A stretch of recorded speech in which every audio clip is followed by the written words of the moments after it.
Hello everyone, hope you are well on this Tuesday afternoon. Before I get started, I think Ella wants to say hello. Ella, you want to say hello?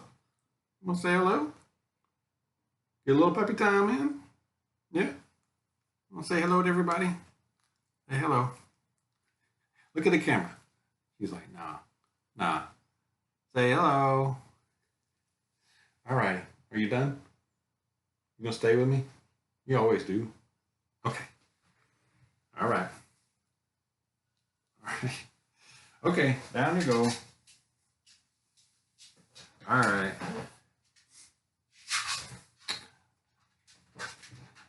Puppy time. It always helps, doesn't it? Always helps. So I want to talk about some important stuff here, but first I want to talk, and I meant to talk about this in the last video, is if you garden, if you do spring, summer, fall, or garden at all, uh, especially if you had a less than expected harvest this last season, I want to encourage you to continue. Don't give up, continue it. Okay, keep trying, keep plugging away because it does pay off. And I've mentioned this before, but I'll say it again, is our summer garden, overall, it fell on its rear end. It just didn't pan out this time. And summers before, last few years, we've had very good harvests. So it was disappointing, but with that said, we kept plugging away. And Mrs. Dawg, I give her credit. I mean, she just kept planning stuff. It's like, I'm not giving up. We're not giving up. We are not. We're going to keep planting stuff. We're going to keep watering it. We're going to keep working it. We're going to get something out of this. And we have. And she planted bush beans.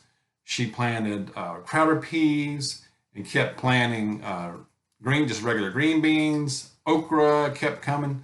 And we're still getting okra right now. She picked some out there a while ago. And we've also been getting the crowder peas and some beans, some green beans. But the crowder peas are really coming in. And like I said, we're still getting the okra. So we're still, I mean, it's still feeding us longer into the season than I expected. I mean, we're in the fall. So, but we will continue it through year round, really. Whatever we can here in Georgia, whatever we can grow. But keep on plugging away and don't give up. All right. That's my message on that part. All right. And if you don't, if you haven't prepared, if you're not, if you're not a big prepper person or whatever, that's okay. That's okay. And if you haven't really started and you just started watching channels like this, it's never too late. It's never too late to start. Okay. Start small. All right. Start with just getting a few extra items, your non-perishables, your water, start building that up. It really builds up fast. Okay. It really does. All right. There was an article I saw a couple of days ago that caught my attention. It's called Day of Reckoning is Here. And it was basically an economist and money manager named Peter Schiff. Peter Schiff is warning that inflation is going to win and it's going to be here to stay. I'm going to read just a couple of parts from it. But this is an article that I saw on Zero Hedge. And he gives a stark warning here, y'all. A stark warning. He's known to be correct in a lot of these things, but he says that he thinks the Federal Reserve thinks they can win the fight on inflation by raising interest rates. He said the Fed is in the same predicament now, only worse, because it is much bigger. It's a much bigger bubble. We are in a bigger bubble now than we were in 2008 and 2018. Okay. We have a $31 trillion national debt right now.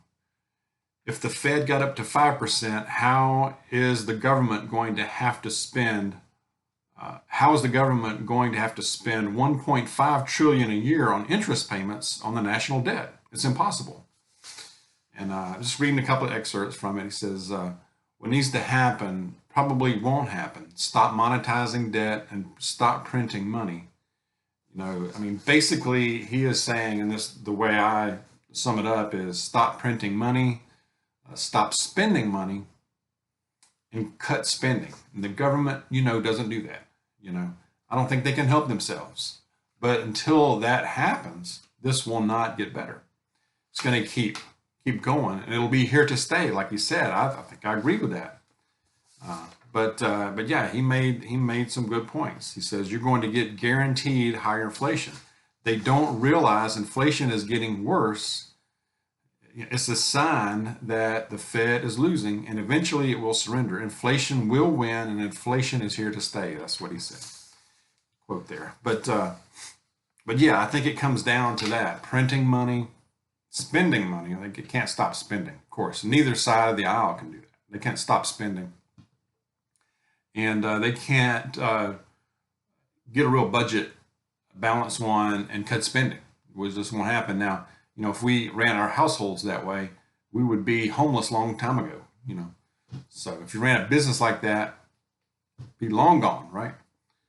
So guaranteed inflation, we know that. We knew it wasn't transitory over a year ago.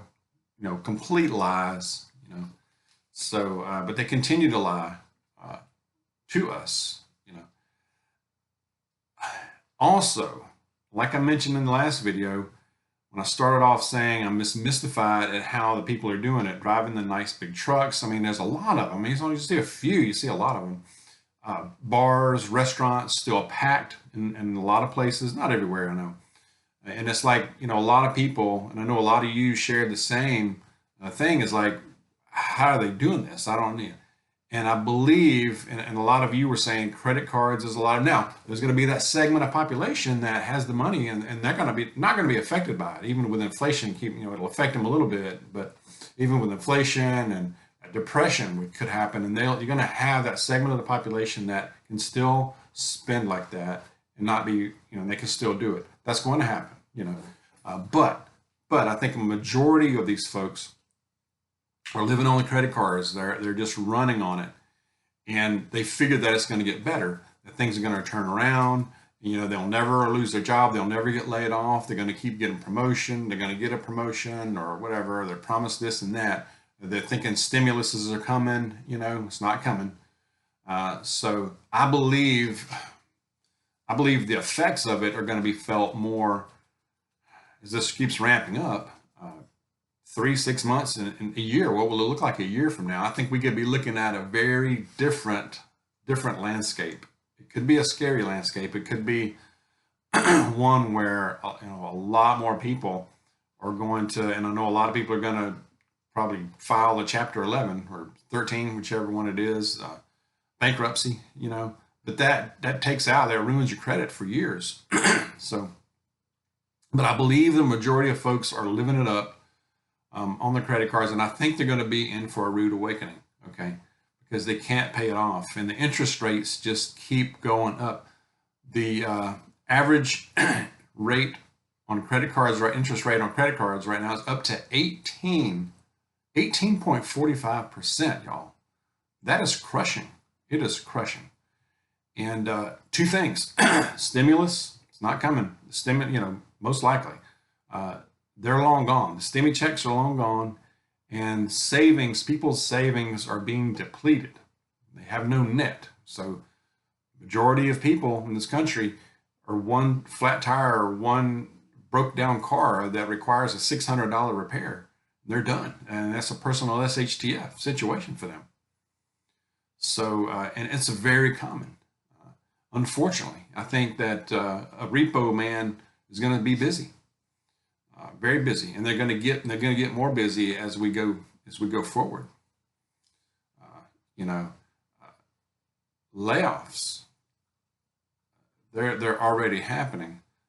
So do what you can, and that's why I started off saying, if you garden or if you've done it before and you've kind of like consider it again. Stock your pantry while you can. If you're working now and things are going fine, and you never know what can happen, stock it up anyway in case the worst happens, in case you get laid off. You just don't know what's around the corner. Life will throw you a curveball in a second. We know, God knows. So do all you can. Keep preparing. Keep focused on that. Don't over worry. There's a lot going on right now. There's a lot of talk. I know, especially this past week, this verse I'm going to share, I think will bring you, I think, much consolation here in a minute, because there's all the talk about nuclear, and people are scared, and that does scare people. Are we going to get nuked? Uh, are we going to? I don't think so. It could happen, of course. Anything can happen. Let's pray not, But we can't be paralyzed by that. We cannot. We can prepare the best we can. The rest is in God's hands, and then you live your life. Okay.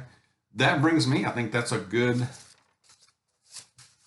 This would be a good transition into the verse, which is Psalm 94. Psalm chapter 94, verse 19 says, "When anxiety was great within me, your consolation brought me joy." When anxiety was great within me, your consolation brought me joy. Amen.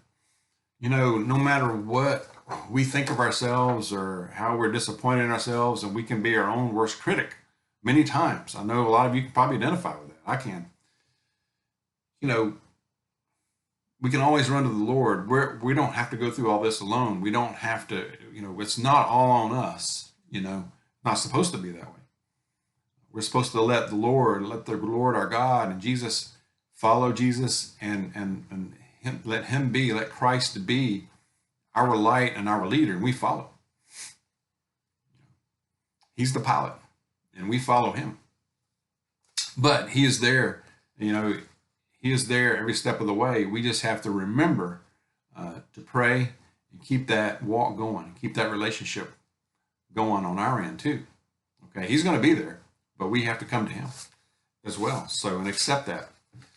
All right, I hope that was helpful. Share your thoughts on this. Let's be aware out there. Let's stay safe. Be careful. God bless you. See you soon.